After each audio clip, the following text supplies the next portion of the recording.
Hola, esto es El Mundo Ahora de France 24. Muchísimas gracias por elegirnos para estar informados este sábado. Yo soy Rosa Pérez Masdeu. Vamos con las noticias.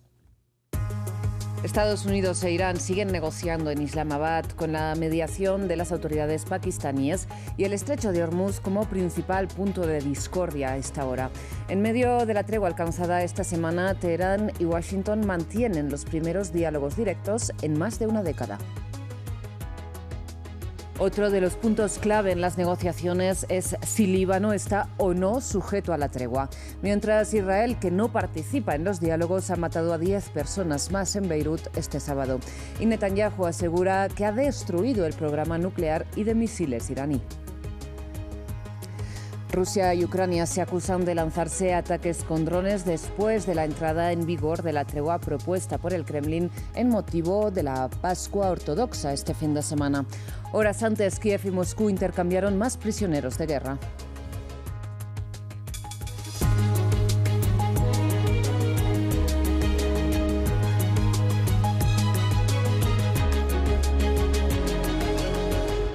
Empezamos las noticias en Islamabad, donde desde hace horas, como hemos venido contando, siguen las conversaciones directas entre Estados Unidos e Irán en el marco de la tregua alcanzada esta semana. A esta hora han trascendido muy pocos detalles sobre los diálogos mediados, recordemos, por el primer ministro pakistaní.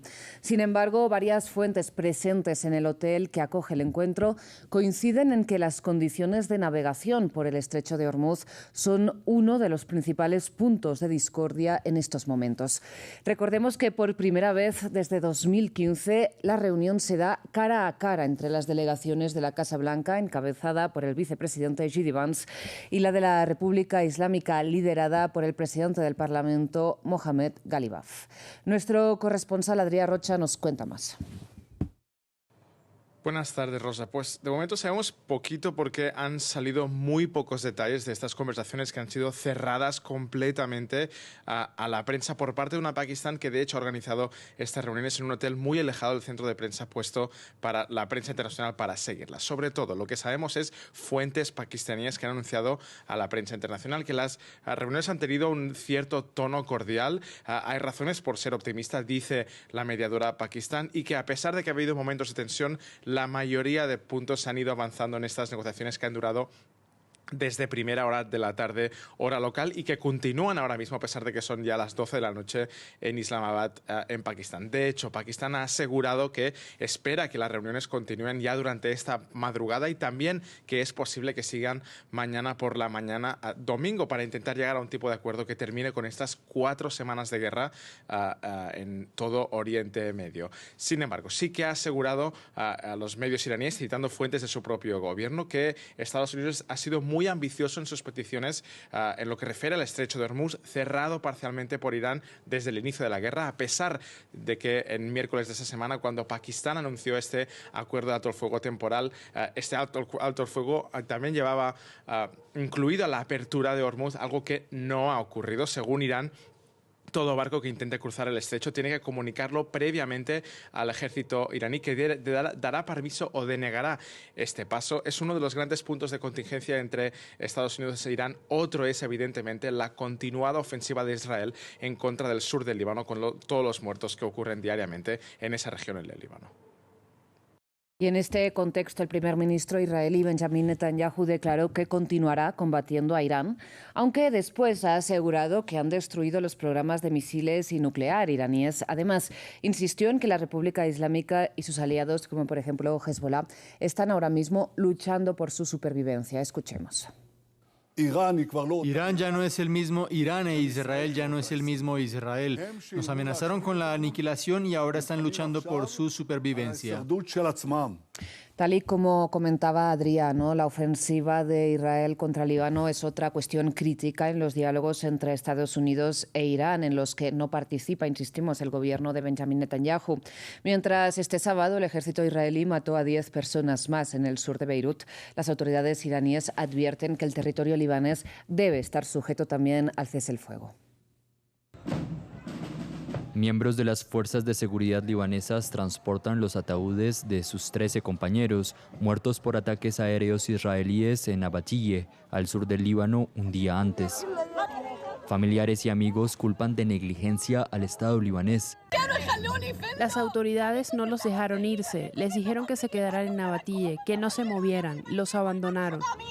¿Quién me devolverá a mi marido? ¿Quién devolverá a mis hijos a su padre? Sin él ellos no pueden vivir.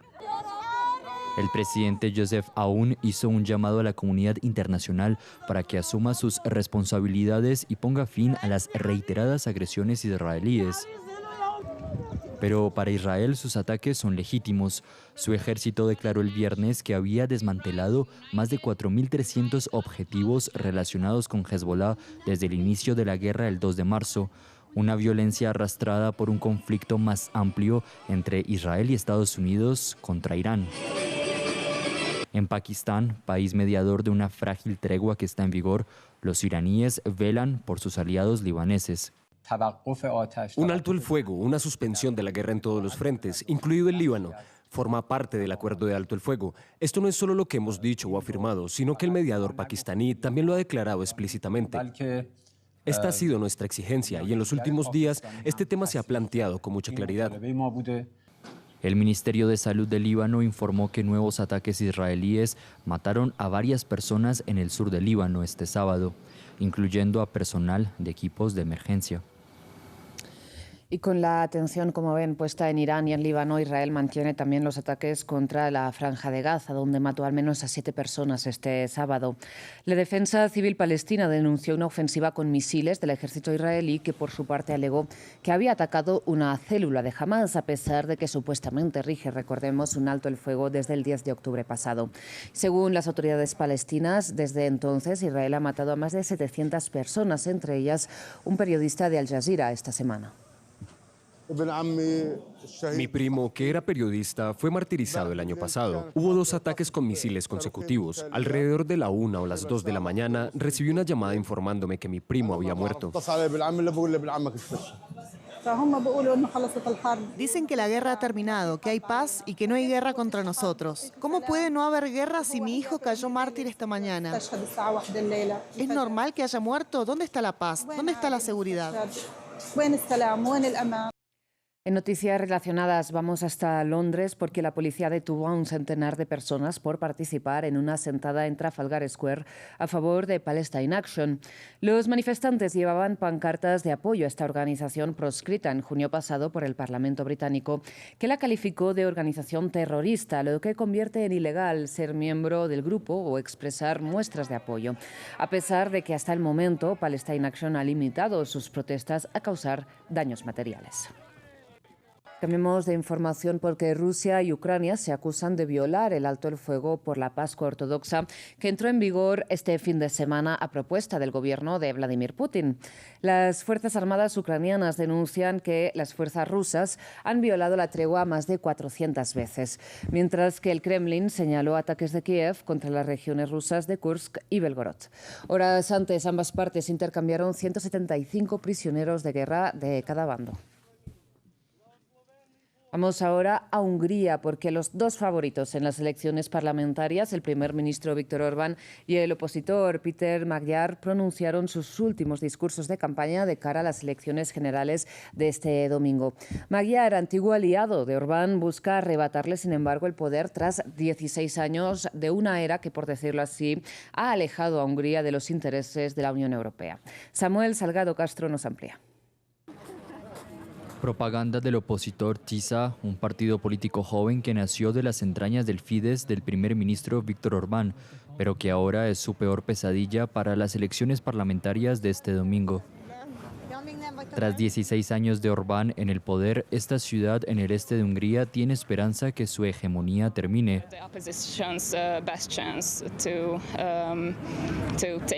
Es la mejor oportunidad de la oposición para finalmente tomar medidas, dice esta mujer con la voz entrecortada.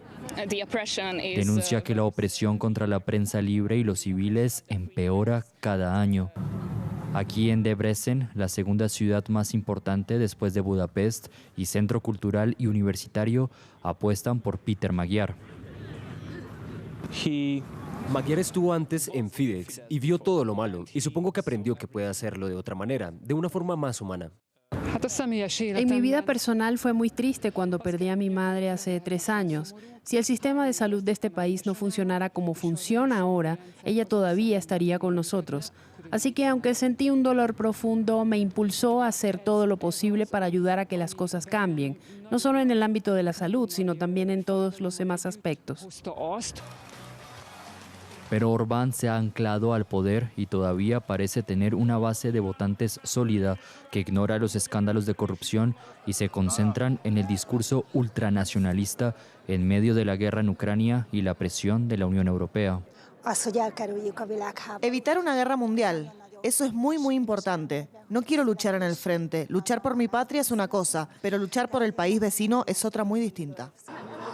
Orbán es la persona más inteligente y el mejor del mundo, un verdadero húngaro, que lucha por su patria, que lucha por su pueblo.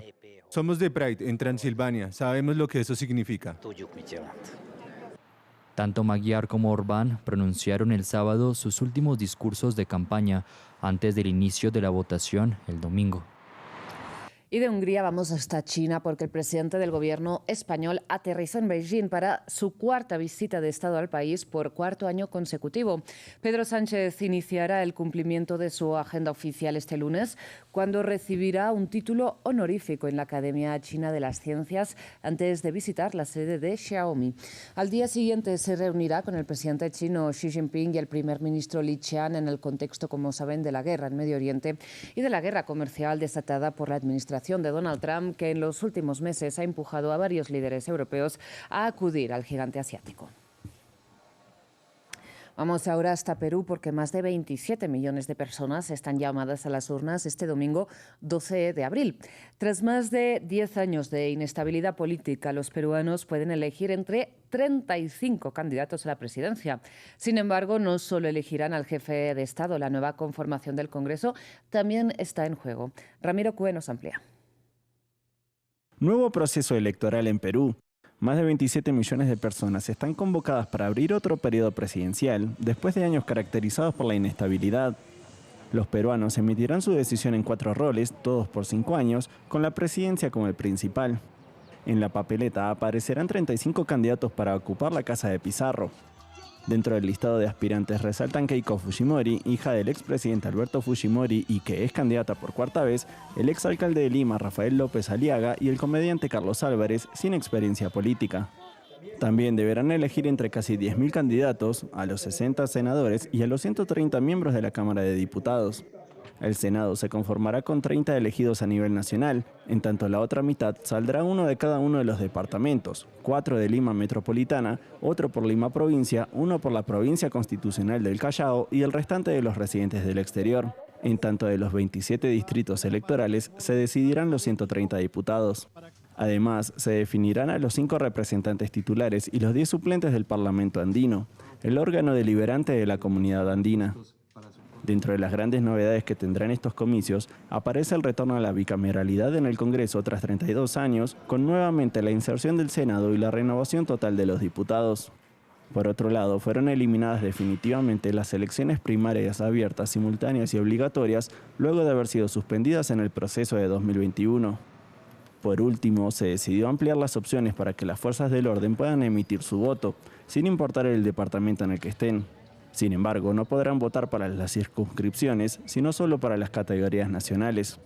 Con un alto porcentaje de indecisión, los ciudadanos peruanos votarán con la esperanza de dejar atrás más de 10 años de una política convulsionada. Llegamos así al final de esta edición informativa, pero ya saben que pueden ampliar todas estas y más noticias en nuestras redes sociales y también en nuestra página web france24.com. Muchísimas gracias por su atención. Enseguida regresamos con más.